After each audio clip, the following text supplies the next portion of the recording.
Lakshmi Bhardwaj. Public speaking. What do you mean by public speaking?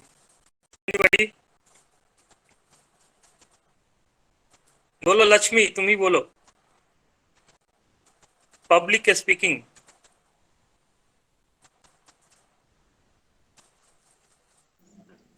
बोलो. Yes sir, public speaking जैसे public में कुछ कोई बात को रखना. और कोई?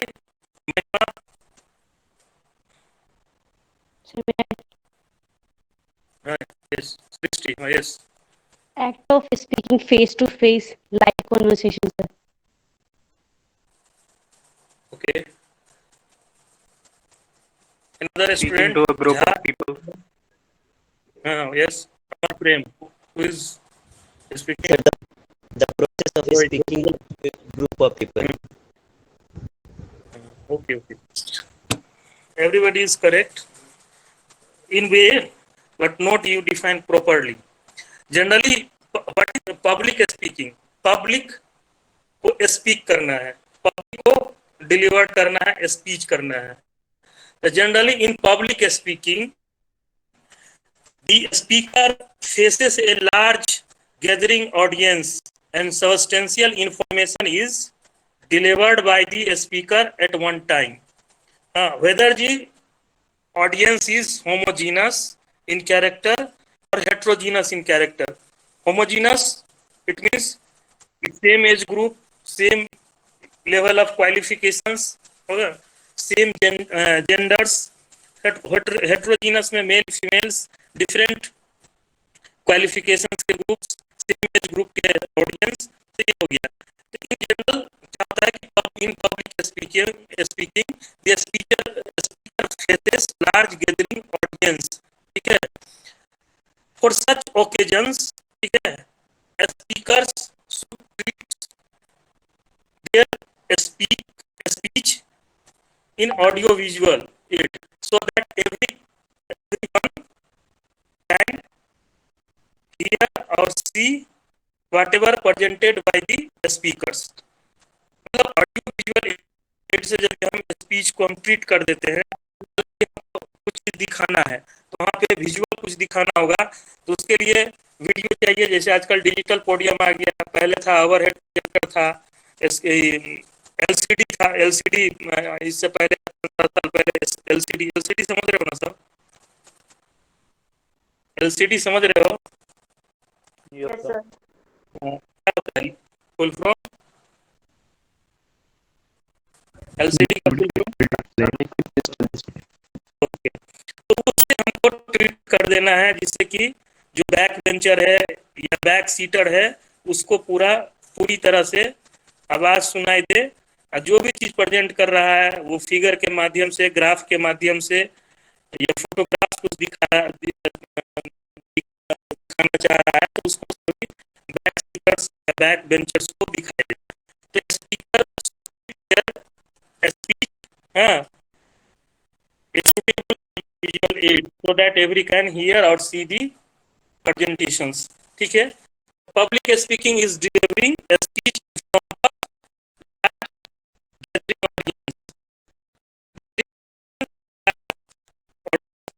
public, refer to the public, large gathering public. Why produce speech? कोई ऑब्जेक्टिव होगा, कोई मोटो होगा, कोई गोल होगा स्पीच प्रोड्यूस करने का स्पीकर का. This is concern with sharing of idea, informations, feelings, experience with the audience which may be homogenous और heterogenous in characters. Homogenous same age group, same qualification groups. Heterogenous में different age groups, different मतलब gender groups, ये सब आ गए. ठीक है. तो ये पब्लिक स्पीकिंग हुआ. सिंपली सा एक डिफिनीशन एक लाइन का क्या होगा? पब्लिक ज्वाइने करते रहता है लोग. पूरे क्लास ज्वाइने करोगे कि कर लोगे 5 मिनट पहले?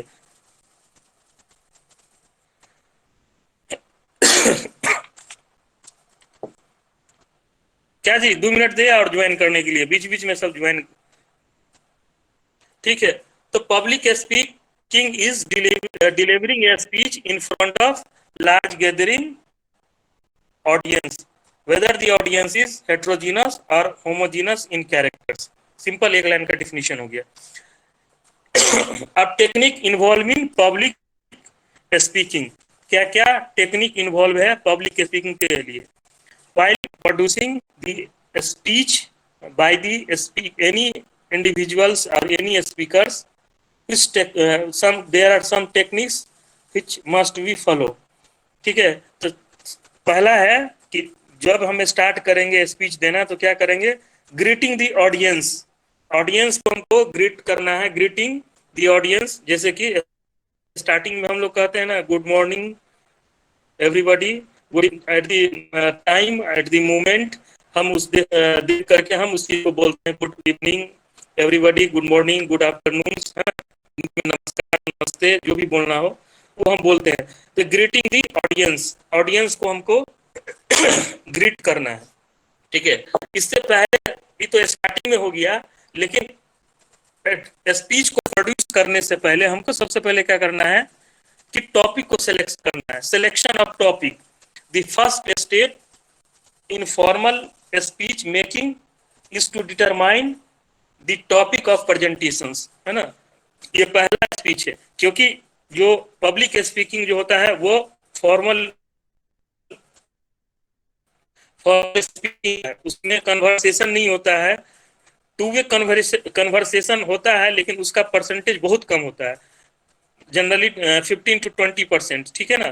तो सबसे first step of formal speaking is to determine the presentation topics. while selecting the topic, one must be consider knowledge level of audience and occasions. occasion क्या है, ऑडियंस का नॉलेज लेवल क्या है ना.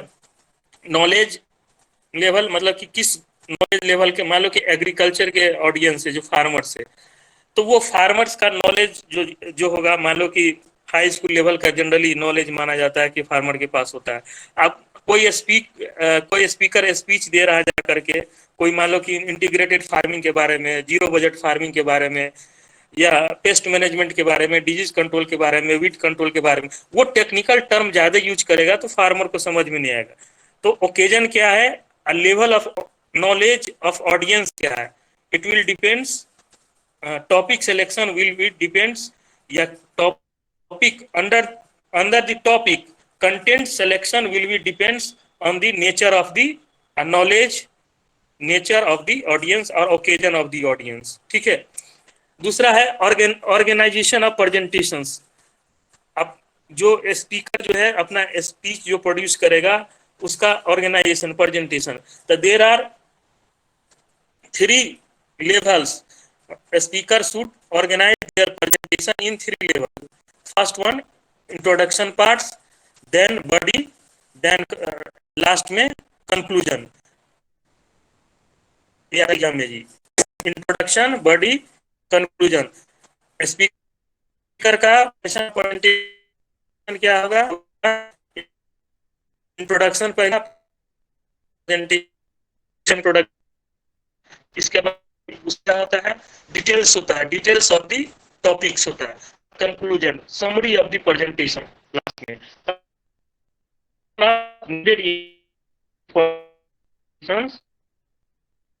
should organize their presentations, introductions, body and conclusion. ठीक है. Next है, after greeting the audience, से नमस्ते, good morning, good afternoon, good evening, तब क्या करना है कि gain attention in the audience. Audience को हमको अटेंशन में लेना है, उसको हमको कॉन्फिडेंस में लेना है कि नहीं. जैसे कि हम अभी लेक्चर दे रहे हैं ना, कुछ आदमी घर में जा करके किचन में होगा, क्या जी कोई हो किचन में? कोई नहीं है. कौन कौन है किचन में? कोई बोलो. सतीश कुमार, तुम क्या कर रहे हो? Satish, open your mic. Yes sir. अभी क्या कर रहे हो तुम? Sir study. लेक्चर सुन रहे हो लेक्चर? Yes sir. ठीक है, किचन में. ठीक है. तो before producing the introduction.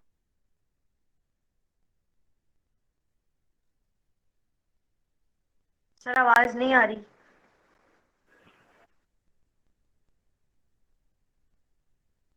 But before, ज्योति आवाज मिल रही है तुम लोगों को? हाँ सर माइक ओपन करो। आ रही है सर अभी। मिल रही है? हाँ हाँ। तो before starting the presentation, introduction parts, a speaker should gain the attention of the audience. मतलब कि in the opening a speaker should, one individual should gain attention of the audience by quoting their speech, slogans, quotations, poems, some humors, some human stated stories. कुछ story हम starting में बोलते हैं ना जी, कुछ slogans, कुछ कोटेशंस हम देंगे, जिससे कि आदमी का क्या होता है कि सेल्डम अटेंशन जो है स्पीकर के ओर हो जाता है।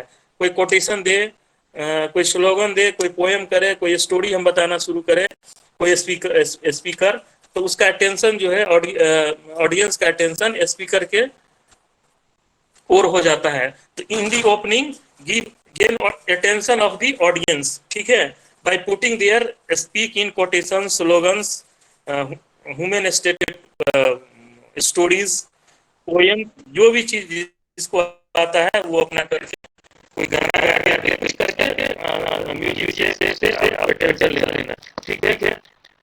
अटेंशन आ गया, ऑडियंस हमसे स्पीकर से हाथी लगा, ठीक है ना? क्योंकि लास्ट दिन ऑडियंस पब्लिक स्पीकिंग में नॉर्मली 100 में भी 1000 20,000 1 लाख, जैसे कि लीडर लोग जो है ना पब्लिक रिप्रेजेंटेशन करता है, तो पब्लिक स्पीकिंग क्यों बोले ना? तो state the subject of speech. Following the interest in opening, it is appropriate to state the theme or subject of speech. जब अटेंशन हो गया, मतलब कि अटेंशन ऑडियंस का स्पीकर की ओर हो गया, तो हमको क्या करना है? जो हमारा टॉपिक है, ये थीम है, ये टॉपिक है, ठीक है? State the subject of speech. What is the subject of speech? और टॉपिक जनरली कि टॉपिक ऑफ स्पीच क्या होगा? अब organisation of body of speech next part है कि टेक्निक में organisation of body of speech. The main body of speech should be divided into 4 to 5 main points. There should be a smooth transition from one point to another. Content should logically arrange in chronological orders. मतलब कि जो main speech है उसको 4 से 5 point में उसको क्या करना है? ऑर्गेनाइज करना है, एक पॉइंट के बाद दूसरा पॉइंट, तो दोनों पॉइंट्स, तीसरा पॉइंट, चौथा पॉइंट या पांचवा पॉइंट, ये सब पॉइंट्स आपस में इंटरलिंक्ड हो, सबका रिलेशन हो, कोरिलेशन हो, एसोसिएशन हो, है ना? ये नहीं कि ये पॉइंट बोले इसका कोई रिलेशनशिप इसके साथ ही नहीं, तीसरा पॉइंट बोले उसका कोई रिलेशनशिप दूसरा और फर्स्ट के साथ ही नहीं, चौथा पॉइंट बोले तो उसका रिलेशनशिप चाहिए तीसरे, दूसरे और फर्स्ट पॉइंट के साथ, ठीक है? तो ऑर्गेनाइजेशन ऑफ स्पीच ये हो गया। नेक्स्ट है presentation methods. There are 3 main methods of presentation: extempore, memory, or readings. One should choose methods according to their abilities. जैसे प्राइम मिनिस्टर नरेंद्र मोदी बिना देख के पढ़ता है, वही स्पीच देता है। वही जो है पहले के जो प्रधानमंत्री थे मनमोहन सिंह, वो देख के पढ़ते थे। बहुत सारे जो बड़े बड़े लीडर है उसका स्पीच तैयार किया जाता है, उसी चीज को वो पढ़ते हैं, ठीक है ना? तो presentation methods it will depends on the ability of speakers या individuals. Individuals have ability to present their topics in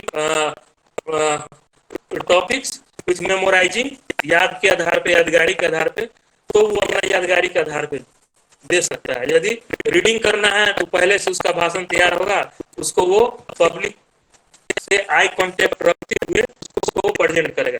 extempore methods भी होता है कभी कभी पब्लिक में। जनरली कंपटीशन समय जाओगे, क्या कहते हैं उसको, मैनेजमेंट समय, तो तुमको क्या होगा, पब्लिक स्पीकिंग करने के लिए वहां पे पब्लिक ज्यादा गैदरिंग ऑडियंस तो नहीं होगा, लेकिन जो इंटरव्यू बोर्ड होंगे और तुम्हारा जो कंपटीटर होगा वहां पे वो सभी बैठा रहेगा, तो वो एक्सटेम्पोर मेथड करवा देगा, है कि नहीं। एक्सटेम्पोर सब समझ रहे हो? झा, अभिनव झा, यस सर। तो क्या होता है extempore method of presentation? Sir कोई टॉपिक दिया, मतलब कोई टॉपिक आपको रियल टाइम में दिया जाएगा और उस पर आपको कुछ बोलना होगा, अपना एक्सपेक्ट रखना होगा। Without any prior preparation one can produce their speech, one can produce their मतलब speech या answer the questions should be question एकदम दिया जाएगा। कभी कभी होता है कि 2 से 3 मिनट दे भी दिया जाता है। some organization, some institutions provide 2 to 3 minutes for their preparations on the given topics, but generally prior no any times is given to the speaker to prepare on the topics। वही extempore होता है, मतलब अपना यादगारी के आधार पे, अपना common sense के आधार पे, है ना, अपना इंटेलिजेंस एबिलिटी के आधार पे तुम उसको स्पीच करो या उसके जो क्वेश्चन किया गया है उसका आंसर दो। तो ये डिपेंड करता है इंडिविजुअल कैपेबिलिटी पे। यदि पब्लिक को एड्रेस करना है, लार्ज गैदरिंग ऑडियंस को, तो वो यादगारी के आधार पे प्रोड्यूस करेगा भाषण, या सिंपली पढ़ के, या एक्सटेम्पोर मेथड। ये 3 मेथड है, ठीक है। इसके बाद है personal aspects. A speaker should seek the following force. Speaker while producing the speech he must be keep in mind confidence in self and his audience. अब कॉन्फिडेंस इन सेल्फ, हम जो बोल रहे हैं वो फैक्ट्स एंड फिगर पे बोल रहे हैं कि नहीं, वो फैक्चुअल है कि नहीं, उसमें एक्यूरेसी, ब्रेविटी और क्लैरिटी है कि नहीं, ठीक है ना। तो ये फैक्ट्स एंड फिगर के आधार पे है। कॉन्फिडेंस लेवल ऑफ ऑडियंस, मतलब कि ऑडियंस को समझ में आया कि नहीं। कॉन्फिडेंस ऑडियंस जो है, उस चीज को हम प्रोड्यूस कर रहे हैं तो उसको कॉन्फिडेंटली उसको ओबे करेगा कि नहीं। तो ये पर्सनल एस्पेक्ट से वो स्पीकर को ही, speaker should must keep in mind. Speak with conviction and enthusiasm. Conviction और उत्साह से अपना स्पीकर को स्पीच देना चाहिए। Use his her sense clearly, frequently and thoroughness है ना, बीच में कोई रुकावट ना हो। थ्रोनेस, ऐसे नहीं रुक गए थोड़ा देर के बाद कुछ टाइम। हालांकि लार्ज यदि टाइम रहता है तो उसमें टी ब्रेक्स कभी कभी होता है, कुछ ऑर्गेनाइज देता है कहीं कहीं के टी ब्रेक के लिए आपको दे दिया गया समय, क्योंकि एग्जॉस्ट कर जाता है आदमी सुनते सुनते। तो after 10 minute tea break, after 15 minute tea break, the audience should again gathers in front to face the speaker speech, ठीक है। नेक्स्ट है एश्योरेंस एनालिसिस, ठीक है। Speaker should know the audience before and during the presentation by facial expression, movement of neck, है ना, simply जो है putting voice by the audience which give confidence, which raise confidence level of the speakers।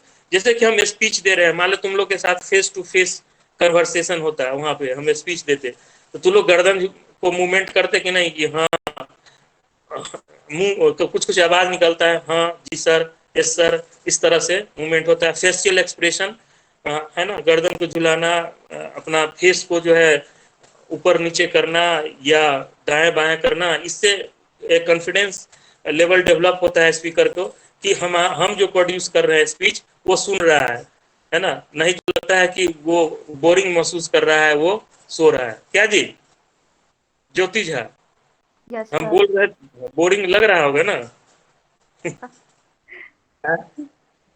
नहीं लग रहा है? नहीं sir, ये तो थोड़ा ठीक है। ठीक है, तो ठीक है। तो मतलब जो भी कोई बोले, जैसे कि बचपन में हम लोग के दादा दादी नाना नानी कहानी सुनाते थे, तो हम लोग हाँ हाँ करते थे ना, हाँ हाँ हाँ करते सो जाते थे ना। तो यस इसलिए वो सर। कहानी सुनाते हैं, सुनाते थे कि ये थक जाएगा, ये सुनते सुनते इसका हाँ हाँ करते करते थक जाएगा। यदि हाँ हाँ नहीं करोगे तो वो भी सो जाएंगे, तुमसे पहले वही सो जाएंगे। यदि हाँ हाँ मिलाते रहोगे उसमें, हाँ हाँ जी दादाजी, जी नाना जी नानी जी, तो वो वो कंटिन्यूअस रहेंगे। यदि तू हाँ हाँ नहीं करोगे तो लगेगा कि ये सो गया, हम भी सो जाते। ठीक है ना। तो यही इस चीज में एश्योरेंस एनालिसिस, कि स्पीकर को चाहिए एश्योरेंस कि हम जो बोल रहे हैं, मेरा टाइम जो हम बर्बाद कर रहे हैं, तो मेरे बातों को जो ऑडियंस है वो सुन रहा है कि नहीं। ठीक है, तो एश्योरेंस बाय फेशियल एक्सप्रेशन से मिलेगा, मूवमेंट ऑफ नेक से मिलेगा। ठीक है, अब उसी का निगेटिव पार्ट से, यदि हम कोई स्पीकर स्पीच दे रहा है, हम बैठ करके माथा पर ऐसे कर ले, मेरा फिगर देख रहे हो सब, मेरा Yes. फिगर हम ऐसे कर ले, माथा को खुजलाने लगे, फोल्डेड हैंड हो जाए, ऐसे करके सो जाए बेन ऐसे करके, तो लगेगा निगेटिव जाएगा स्पीकर के, वो निगेटिव जाएगा पास में, ये बोरिंग फील कर रहा है, सब नहीं सुन रहा है। ठीक है ना। तो वो कॉन्फिडेंस कब डेवलप होगा? फेशियल एक्सप्रेशन से। वो पॉजिटिव और निगेटिव ऑडियंस स्पीकर को बुझा जाता है कि ये पॉजिटिव उसका एटीट्यूड टुवर्ड्स माय स्पीच है या negative attitude towards my speech है।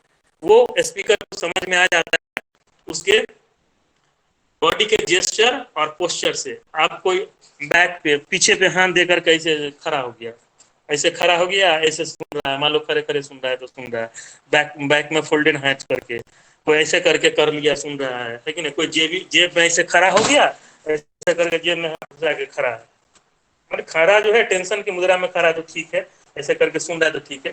कोई ऐसे करके खड़ा है, ऐसे सुन रहा है, ऐसे ऐसे करके, ठीक है। कोई ऐसे करके कर दिया, कोई पाँव को मतलब कि ऐसे करके किया हुआ है, there difference between two legs, ये करके खड़ा है, तो वो confidence level, negative confidence level क्या जाता है, स्पीकर को जाता है कि वो हमारे बातों को सही ढंग से नहीं सुन रहा है और सही ढंग से ले नहीं रहा है। ठीक है, तो एश्योरेंस एनालिसिस चाहिए स्पीकर को। इसके बाद है यूज ऑफ वॉइस।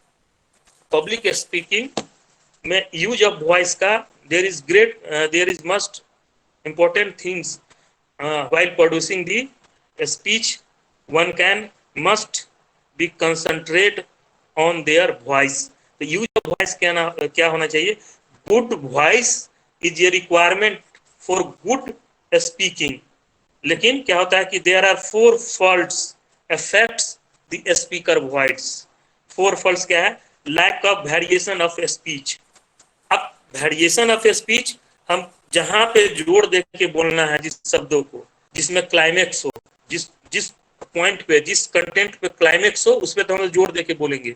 लेकिन जहां पे जोर नहीं देना है वहां पे भी जोर दे के बोलेंगे तो वो सही चीज नहीं है। तो lack of variation of pitch, ये हो गया। Lack of variation in speed, कभी हम कंटिन्यूअस फ्रीक्वेंटली बोले जा रहे हैं, कभी रुक जा रहे हैं, कभी खुद को हम मोबाइल में बिजी हो जा रहे हैं, या खुद को कभी जो है सर को खुजलाने रहे, ऐसे ऐसे कर रहे हैं। कभी कभी किसी का आदत रहता है कि चलो खराब नहीं लगे जी, मुंह में उंगली डाल लेता है, ऐसे ऐसे करने लगता है। क्या जी ये सब करता है कि नहीं? ह्यूमन नेचर है, करने लगता है। झा जी, अभिनव झा करता है कि नहीं ये सब चीज? नो सर, मुंह में उंगली कौन ही डालता? कभी कभी डालता है, ऐसे ऐसे नाखून करने लगा, कुछ ऐसे माथा खुजलाने लगा, कभी पीछे मुड़ के देखने लगा, ऐसा करता है। मतलब कि हाँ करता है सर। सम एक्सटेंट, ऐसे हम नहीं करें कि फुल फ्लेज, सम एक्सटेंट। हाँ सर, करते हैं सर। ये ऐसा ऐसा ऐसा ऐसा, तो ये है चबाने लगता सर।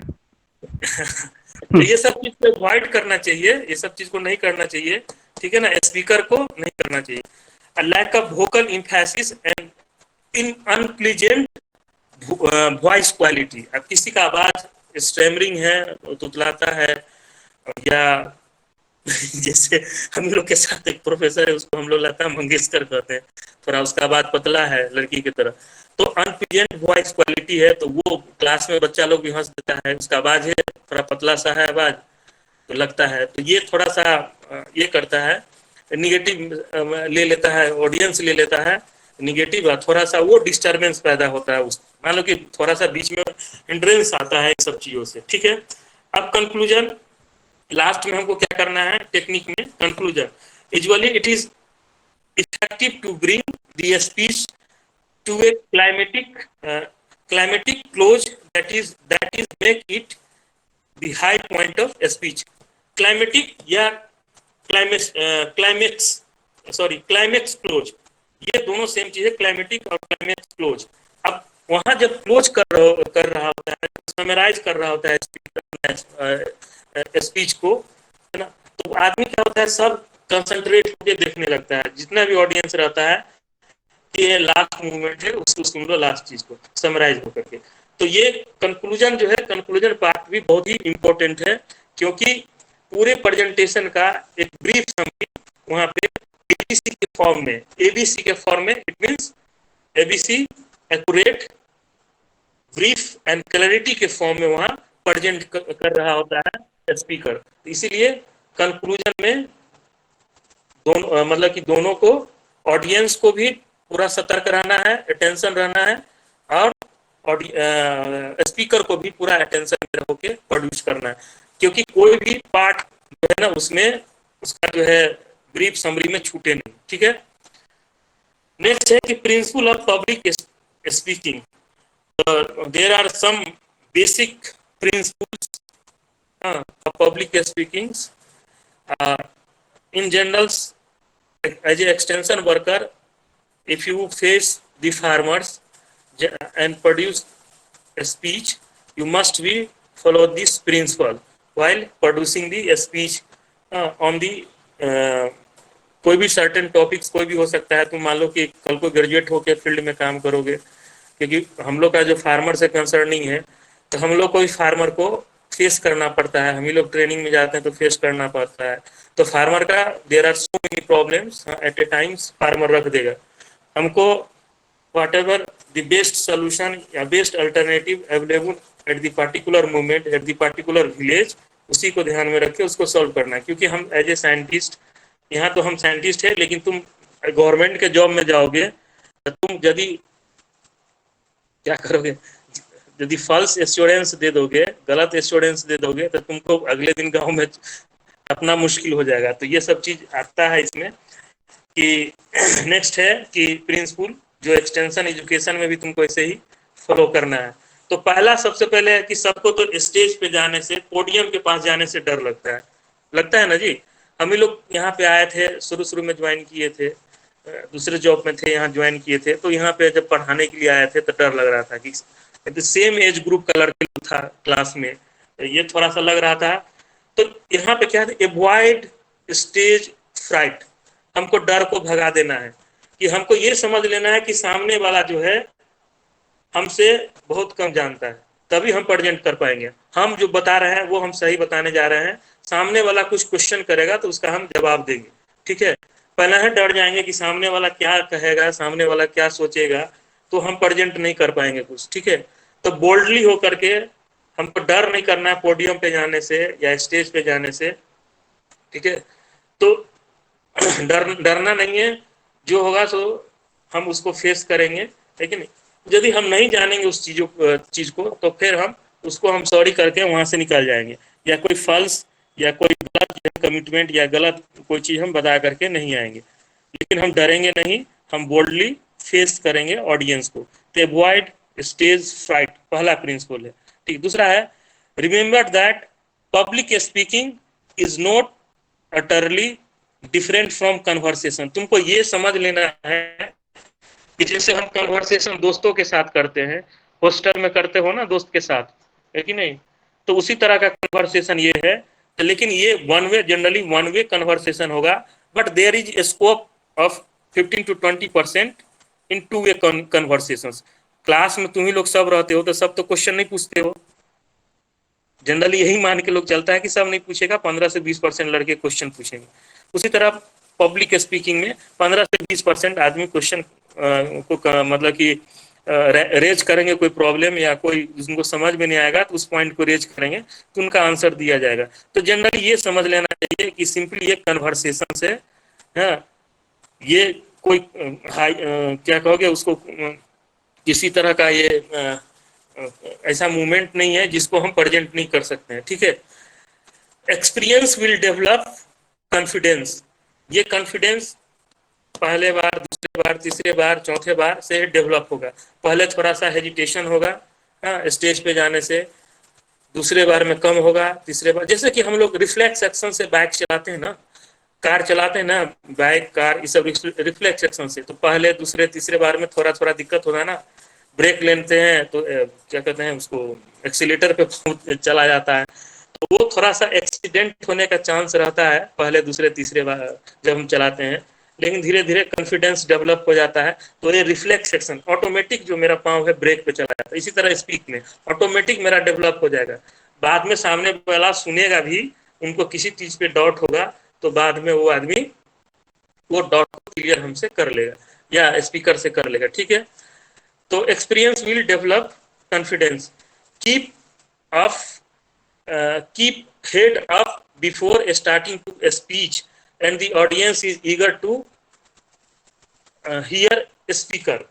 अब कभी भी हमको स्पीच को प्रोड्यूस करना है तो अपने हेड को अप रखना है, ना कि डाउन रखना है, ऐसे ना। और क्योंकि आई कांटेक्ट हमको बना के स्पीच देना है, ऑडियंस से आई कांटेक्ट बनाना, तो हेड को अप करके रखना होगा। जो ही हम नीचे करेंगे तो वो समझ जाएगा सामने वाला कि ये आदमी फुल प्रिपेयर्ड नहीं है, हाँ, कुछ सोच रहा है, सोचेगा तब बोलेगा, ठीक है ना। तो लेकिन जो आदमी फुल प्रिपेयर्ड होता है, क्योंकि लेकिन कन्वर्सेशन में जो एक कन्वर्सेशन जनरली दोस्तों के साथ, फैमिली मेंबर के साथ इनफॉर्मल कन्वर्सेशन होता है, लेकिन वहां भी बोला जाता है, हिंदी में एक शब्द है, पहले तोलो तब क्या होता है, पहले तोलो, आवाज मिल रहा है कि नहीं जी? पहले तोलो तब बोलो, ठीक है ना। तो वहां भी जो फैमिली मेंबर है कहीं ऐसा ना बोल दे कि किसी को हर्ट कर जाए, ठीक है। इसी तरह दोस्तों में भी होता है, पहले तोलो तब बोलो कि वो उसको हर्ट कर जाएगा, ठीक है। तो ये है कि जब हम स्पीकर ऑडियंस को फेस कर रहा होता है तो अपने हेड को हमेशा he must be keep up head up, head को अपना ऊपर रखना चाहिए, ठीक है। इसके बाद जब तक स्पीकर स्पीच को स्टार्ट न करे, जब तक वो सुनने के लिए वो इच्छित न हो, ईगर न हो, ठीक है। मान लो कि हो सकता है कि उसका बैठा हुआ साथ में एक ग्रुप में, एक बंच ऑफ ग्रुप बैठा हुआ है, एक ग्रुप बैठा हुआ है, उसका 5 दोस्त कहीं चला गया है ना, 10 में 5 चला गया, 5 बैठा हुआ आपस में कन्वर्सेशन कर रहा है, तो वो 5 का वो इंतजार करेगा कि स्पीकर अभी प्रोड्यूस नहीं करे, कोई चीज बताए नहीं, वो 5 में रह जाएगा दोस्त, तभी करेगा।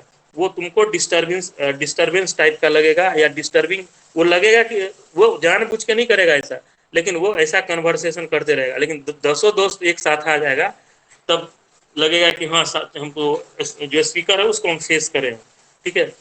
तो जब तक वो सुनने के लिए रेडी ना हो तब तक स्पीकर को स्पीच को प्रोड्यूस नहीं करना चाहिए। यूज ऑडियो विजुअल एड, जरूरत पड़े जहाँ पे, यदि लार्ज गैदरिंग ऑडियंस है, हेट्रोजीनस मास है, तो वहां पे ऑडियो विजुअल एड का हमको प्रयोग करना चाहिए अपने स्पीच को, हाँ, treated with the audio visual aid, ठीक है। Thoroughly prepare in plan way, speaker should prepare their speech in thoroughly in plan way, ठीक है। Good gesture is related with good speaking, your good gesture determine your personality, हाँ, personality और your speaking और your speech. तो good gesture and posture, अब ऐसा नहीं कि हम प्रोड्यूस कर रहे हैं, सर खुला रहे हैं, फोल्डेड हाथ पे है, पॉकेट में हाथ दिए हुए, पुटिंग हैंड इन पॉकेट, ये है कि नहीं, या फोल्डेड पाँव है, या कुछ भी कन्वर्सेशन कर रहे हैं कहीं पे, तो ये चीज नहीं होना चाहिए। तो good gesture and posture determine your speaking speech. Next है keep eye contact with audience, हमको जो स्पीकर है उसको, speaker should always keep eye contact with the audience so that always gaining attention of the audience the speakers. Eye contact बने ले रहोगे तो उसको लगेगा कि नहीं हमको देख रहा है, हम दूसरे चीज नहीं करेंगे। आई कांटेक्ट बना करके उसको रखना है। Expression, give different sets bye rising और लर्निंग ऑफ वॉइस। वॉइस को हम कहाँ पे बढ़ाना है, कहाँ पे घटाना है, उसको देख करके हम उसका एक्सप्रेशन, उसका अटेंशन भी हम वहाँ पे हम गेन कर सकते हैं वहाँ पे ऑडियंस का। इसके बाद है make use of illustrative stories, quotations and slogan. हम तो पहले ही बताए थे। अब ओपनिंग अटेंशन में भी, अटेंशन गेन करना है तब पर भी, या बीच बीच में लग रहा है कि लंबा हो रहा है तो बीच बीच में कुछ कोटेशंस, कुछ स्लोगन्स ये डाल देना बेहतर रहता है, जिससे कि ऑडियंस का मतलब कि कॉन्फिडेंस या अटेंशन स्पीकर की तरफ बना रहे। Prepare well collected facts and arrange in logical orders. अब फैक्ट मतलब कि स्पीकर का स्पीच जो है फैक्ट्स एंड फिगर और जो कंटेम्परेरी कुछ इंसिडेंट्स है फैक्ट्स एंड फिगर पे वो बेस्ड होना चाहिए। Use friendly conversations style keeping in mind the audience. अब ये ना लगे कि सामने वाला को हम ऐसा कर रहे हैं कि इसको तुरंत अपना भाषण दे कर करके हम इसको भगा देना है, मेरा ड्यूटी खत्म कर देना है। कि फ्रेंडली कन्वर्सेशन दोनों, ठीक है। Speak loud enough that those in back can hear. अब इतना स्पीड में मान लो कि वहां पे जहाँ पे ऑडियो सिस्टम नहीं है, पीएएस सिस्टम नहीं है। पीएएस सिस्टम मीन्स ये आते रहता है एग्जाम में, जीआरएफ पीएएस स्टैंड फॉर। तो बताओ सचिन कुमार, बताओ पीएएस सिस्टम। सचिन सुन रहे हो आवाज? आवाज मिल रहा है जी? कोई बोलो। Yes sir. पीएएस का क्या फुल फॉर्म होता है? पीएएस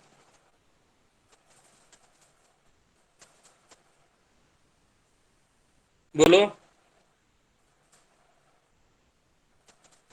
कोई नहीं।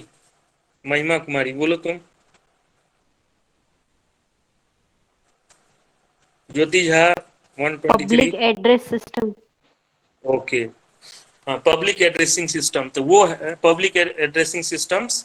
जहाँ पे नहीं है तो हमको थोड़ा वॉइस को लॉड करके बोलना पड़ेगा, ठीक है। नेक्स्ट है practice before delivering the speech. आप हमको मान लो कि एज ए स्टूडेंट्स हो तो स्टूडेंट को हमको फेस करना है, जीडी फेस करना है। वहाँ पे कह देगा एमबीए में जाओगे या कहीं पे जाओगे तो उसको क्या करना है कि तुमको शीशा के सामने प्रैक्टिस करना होगा। ये सब बताया जाता है कि practice before delivering the speech, कि तुम्हारा जेस्चर पोस्चर सही है या कि नहीं है, कि नहीं। तो वो चीज करना होता है प्रैक्टिस। ये जनरली पब्लिक एड्रेसिंग में तो नहीं होता है ये सब चीज प्रैक्टिस। नेता लोग देखते हो लार्ज गैदरिंग ऑडियंस को एड्रेस करता है तो वहाँ पे थोड़े उतना देखा जाता है कि हम, लेकिन फिजिकल मैनरिज्म बहुत जरूरी है चाहे पब्लिक एड्रेसिंग का हो, क्योंकि फिजिकल मैनरिज्म नहीं रहेगा तो वो गलत जाएगा, कहेगा कि लुच्चा लफंगा है, इस तरह से बोल देगा, है कि नहीं।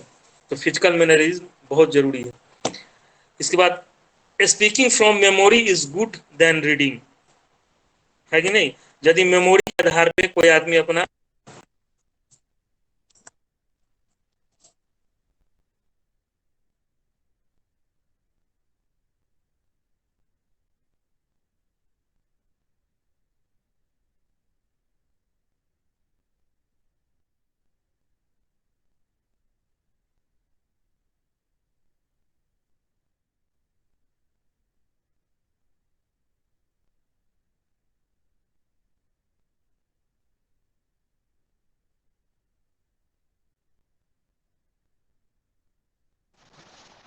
ठीक है, फोन आ गया था। आवाज मिल रहा है सबको? Hello, yes sir. Yes sir. एक फोन आ गया था, ठीक है। तो ये करना चाहिए, ठीक है, कि मेमोरी के आधार पे भाषण को देना ज्यादा बेहतर होता है बनस्पत की कोई आदमी उसको पढ़े, देख करके पढ़े। Good speaker should spend more time in preparing than delivering a talk. मतलब एक अच्छा वक्ता जो है, एक अच्छा स्पीकर जो है, कि कंटेंट को खोजने में, चाहे मैगजीन से हो, जर्नल से हो या बुक से हो, आजकल इंटरनेट हो गया है, गूगल से हो, तो ज़्यादा समय व्यतीत कंटेंट को सर्च करने में लगाता है बनस्पत की डिलीवरिंग दी टॉक। क्योंकि कंटेंट जो फैक्ट्स एंड फिगर जिसको बोलते हैं वो कंटेंट फैक्चुअल होगा तो ज़्यादा इफेक्टिव होगा। स्पीक मेन पॉइंट फर्स्ट, ये भी ध्यान में रखना है। अब क्वेश्चन कभी आता है follow ABC of good speaking, तो what is ABC of good speaking, क्या होगा बोलो कोई? किसी के स्पीकर के स्पीच में ABC ऑफ क्या होगा? Accurate, brief, clarity. हाँ, एक्यूरेसी, ब्रेविटी एंड क्लैरिटी, ये 3 चीज होना चाहिए। Rehearse talk before delivery, talk को भी हम रिहर्सल कर लेंगे दोस्तों के बीच में, या एकेडमिशियन है तो हम दोस्तों के साथ बीच में रह करके अपना रिहर्स करके, कोई कॉम्पिटिटिव एग्जाम में हमको स्पीच देना है, कुछ करना है, तो वहाँ पे रिहर्सल करने के बाद हम वो स्पीच को प्रोड्यूस करेंगे। तो ये प्रिंसिपल है, 15-16 प्रिंसिपल है, इसको फॉलो करना है, डरना नहीं है, आई कांटेक्ट बना के स्पीच देना है, ये सब चीज बातों को ऑडियो विजुअल से ट्रीट कर देना है स्पीच को, ये सब रखना है।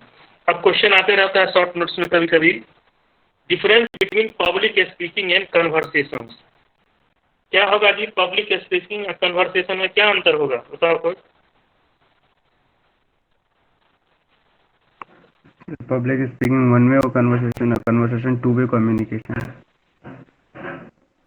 लेकिन हम बताए थे 15 से 25% उसमें भी होता है पब्लिक स्पीकिंग में। हाँ sir, sir time public speaking में फॉर्मल लैंग्वेज का यूज करते हैं और कन्वर्सेशन में इनफॉर्मल लैंग्वेज का भी यूज करते हैं। yes. Since public speaking is formal formal presentations, so that in public speaking there is time limitations, उसमें टाइम का लिमिटेशंस होता है, but conversation there is no any time limitations, ठीक है? तो in public speaking has time limitations, but in conversation there is no time limitations. दोस्त के साथ गॉसिप लगाते रहो, है कि नहीं, प्रोपेगेंडा को ये करते रहो, ट्रांसमिट करते रहो एक जगह से दूसरे जगह, तो ये कन्वर्सेशन हो गया। तो ये कुछ भी बोलो उसमें फॉर्मल लैंग्वेज का प्रयोग कन्वर्सेशन में नहीं हो, मतलब कि ज़्यादातर फॉर्मल इनफॉर्मल दोनों लैंग्वेज का कन्वर्सेशन होता है।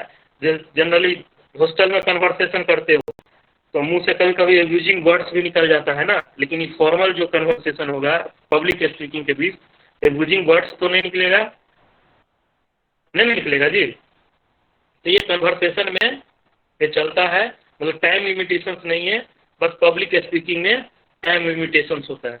It is more detail kind of presentations, public speaking क्या है? More detail kinds of presentation है, but conversation is not detail kinds of presentation. Cinema देखने गए और वही सिनेमा के बारे में एक छोटा सा बोलने लगे, ये एक क्लाइमेक्स गड़बड़ था जी, यहाँ पे ये हीरो को नहीं मरना चाहिए, हीरोइन को नहीं मरना चाहिए, उतने बात में वहाँ पे आपस में झगड़ रहे हो, वही ना, 4 दोस्त मिल करके, नहीं मर गया, वहाँ मरा, वो ठीक किया डायरेक्टर, उसको ये किया, नहीं इसको नहीं, कोई कहेगा कुछ, तो एक ही टॉपिक पे हम कंसंट्रेट हो जाते, छोटा सा ही हो जाता है, मतलब बहुत शॉर्ट टाइप का होता है। बट ये public speaking details kinds of conversation होता है। In public speaking use more formal language, हम फॉर्मल जो कॉन्स्टिट्यूशनल लैंग्वेज है उसका हम प्रयोग करते हैं, but in conversation use more informal language than the formal language. गाली गलौज सब कुछ, दोस्त है 2-4 गो साथ में तो करते हो ना, जो आम भाषा में जो गाली है, जो जनरल रहता है, हॉस्टल वाला, लाइफ वाला, रेगिंग पीरियड वाला, क्या जी झा जी, अभिनव झा, रेगिंग के समय वाला, तो वो कन्वर्सेशन में आते रहता है ना, नहीं रहता, आते रहता है हॉस्टल में है। चलो ठीक है, तो ये कन्वर्सेशन में आते रहता है घर पे, या वो डिपेंड करता है कि तुम्हारा किसी का नर्चर केयर किस फैमिली में हुआ है, उस तरह का कोई किसी के वर्ड माउथ में मुखरा पे वो यूजिंग लैंग्वेज आता ही नहीं है, किसी के मुखरा पे हमेशा हर बात के कन्वर्सेशन में आ जाता है, तो जनरली इनफॉर्मल होता है, उसका कहीं पे रिकॉर्ड नहीं होता है। लेकिन पब्लिक एड्रेसिंग में कोई नेता कोई चीज़ बोल दिया, तुम इंटरव्यू देने गए हो, वहाँ पे तुमको एड्रेस करने बोला पूरा इंटरव्यू बोर्ड को, तुम्हारा जो कलीग है वहाँ पे बैठा हुआ कंप्यूटर, उसको तुम किसी तरह का वर्ड इस तरह का बोल दिए तो वो तो निगेटिव चला जाएगा, लेकिन इसमें बोल दो कोई निगेटिव नहीं जाएगा, क्योंकि there is no any keeping records in conversations. In public speaking required good voice, physical mannerism and verbal habits, ठीक है ना। पब्लिक स्पीकिंग के लिए ये तीनों चीज जरूरी है, but not so in conversation. Conversation के लिए जरूरी नहीं है फिजिकल मैनरिज्म। सो जाओ और गप लगाते रहो, बैठ जाओ गप लगाते रहो, ठीक है कि नहीं। बाल को ये करते रहो, झाड़ते रहो, गप लगाते रहो, ठीक है। चाय पीते रहो, गप लगाते रहो, लेकिन चाय पीते पीते पब्लिक को एड्रेस नहीं कर सकते हो, है कि नहीं। बाल को झाड़ते हुए पब्लिक को एड्रेस नहीं कर सकते हो, सो के पब्लिक को एड्रेस नहीं कर सकते हो, लेकिन कन्वर्सेशन में ऐसा होता है, बाल झाड़ते हुए, सोते हुए, बैठ के, जो भी जैसा भी मूवमेंट हो जैसा। Public speaking is highly structured, but in conversation is not highly structured, क्योंकि इसमें इंट्रोडक्शन, बॉडी और कंक्लूजन होगा, उसमें कोई इंट्रोडक्शन नहीं हुआ, है ना। आप क्लाइमेक्स पे ही चल गए, स्टार्टिंग नहीं देखा हीरोइन के साथ क्या क्या हुआ, हीरो के साथ क्या क्या हुआ, क्लाइमेक्स में हीरोइन क्यों मर गया, वहीं पर चर्चा कर रहे हैं, ठीक है। अब दोनों में थोड़ा सा सिमिलरिटी है, similarity between public speaking and conversation. दोनों का गोल सेम है, both are same goals. Public speaking and conversation have the same goals, to inform, to persuade, to entertain. दोनों इंटरटेन, अब कन्वर्सेशन फिल्म के बारे में कर रहे हैं, टू इंटरटेन। दोनों इन्फ्लुएंस, कोई नेता एड्रेस कर रहा है लार्ज गैदरिंग ऑडियंस को, तो इन्फ्लुएंस करने के लिए, परसुएड करने के लिए, चाहे इन्फॉर्म करने के लिए, ठीक है। Both are similar in organising ideologically, start होता है ये। Both tailor message according to the audience, है ना। अकॉर्डिंग, दोस्त है तो दोस्त के साथ उसी तरह हम बात करेंगे। पब्लिक एड्रेसिंग में है, एक कौन सा ग्रुप है, एग्रीकल्चर का फार्मर से, तो उसको हम एग्रीकल्चर के बारे में बताएंगे। According to the audience, both are tailor the message, information, है ना, idea. Both tell a story of maximum impact. हर आदमी चाहता है, जो स्पीकर है, कि मेरा जो कहा हुआ बात उसका इम्पैक्ट करे ऑडियंस पे। दोस्त ही बैठ के चाहता है तो अपना बात को मनाना चाहता है। चार दोस्त बैठे हो, तुम बताओ कि नहीं हीरोइन मर गया सही है, कोई बताएगा नहीं हीरो मर गया, जिंदा हो गया वो गलत है। तो ये अपना बात को, हर आदमी इम्पैक्ट जो है अपना बात को छोड़ना चाहता है ऑडियंस पे, एक दूसरे पे। बोथ ऑब्टेन फीडबैक, दोनों का जो ऑब्जेक्टिव है ऑब्टेन फीडबैक, ठीक है। तो ये पब्लिक स्पीकिंग हुआ, और इसमें कुछ जानना है, समझना कुछ। अटेंडेंस सब बना लिए ना इसमें, हेलो, आवाज मिल रही है? Yes sir. सचिन, अटेंडेंस बना लिए हो ना सब? Yes sir. ठीक है, और कुछ पूछना है तो बोलो। Yes sir. सर जो ये 4 फॉल्ट बताए थे ना, जिसमें हाँ, बोलो। एक था अनप्लीजेंट वॉइस क्वालिटी, सर जिसका क्वालिटी अनप्लीजेंट है उसको अपनी पब्लिक स्पीकिंग में उसको इफेक्टिव बनाने के लिए क्या करना चाहिए? अब जिसका अनप्लीजेंट वर्ब मतलब कि वॉइस क्वालिटी है, तो वो गॉड गिफ्टेड है, उसको चेंज नहीं कर सकते हैं। लेकिन हम, मेरा स्पीच जो है फैक्ट्स एंड फिगर में, मेरा कंटेंट जो है, हाँ, वो बहुत ही इन्फ्लुएंसिव है, परसुएसिव है, तो वो ज़्यादा इसके आदमी, तो वो गॉड गिफ्टेड है, उसको क्या कहोगे कि उसको तो आदमी कंसीडर करके चलेगा। लेकिन तुम जो चीज़ प्रोड्यूस कर रहे हो वो फैक्ट्स एंड फिगर पे बेस नहीं है, जो सोर्स ऑफ इंफॉर्मेशन जो है वो गलत है, लेकिन कोई डाटा प्रोड्यूस कर रहे हो गलत है, तो ज़्यादा इम्पैक्ट करेगा। ये गॉड गिफ्टेड चीज़ है, वॉइस जो है, वो वॉइस का जो है थीन होना, ये मोटा होना, तो ये वो तो गॉड गिफ्टेड, उसको बदल नहीं सकते हैं। लेकिन अपने, आप देखते हो कि कोई आदमी जो है कि दिव्यांग है, बहुत सारा वो चीज़ को, काम को कर लेता है, तो इसको क्या कहोगे? तो ये चीज़ नहीं है कि वो प्रोड्यूस नहीं कर सकता है स्पीच, लेकिन थोड़ा सा आदमी उसको निगेटिव वे में ले ले, निगेटिव नहीं कहोगे, थोड़ा सा रिडिक्यूल, समझ रहे हो ना रिडिक्यूल मेरा बात? Hello, yes sir. मजाक थोड़ा सा समझ रहे हो ना, कि इनका आवाज़ पतला है, इनका आवाज़ लड़की की तरह है, इस तरह से थोड़ा सा अनुभव करता है, एक्सपीरियंस करता है ऑडियंस, और इसके अलावा कुछ नहीं, ठीक है ना। मेरा ही आवाज़ मान लो कि पतला होता है, तो हम तो पढ़ाते ही, हम जॉब में आ गए हैं, तुम मजाक के रूप में लेते, हमको तो नहीं बताते कि सर आपका आवाज़ बहुत पतला है, आप लड़की की तरह आपका आवाज़ है। खुद एक्सपीरियंस करते, फीलिंग्स करते, उसको फील करते, है कि नहीं? तो वे, और इससे ज़्यादा इन्फ्लुएंस, मतलब ये नहीं होता है कि स्पीकर को कि मेरा आवाज़ पतला उतला है। ऑडियंस थोड़ा सा उसको रिडिक्यूल, मजाक के रूप में ले लेता है, और इससे अलावा कुछ नहीं, ठीक है। और कुछ? Thank you. और कुछ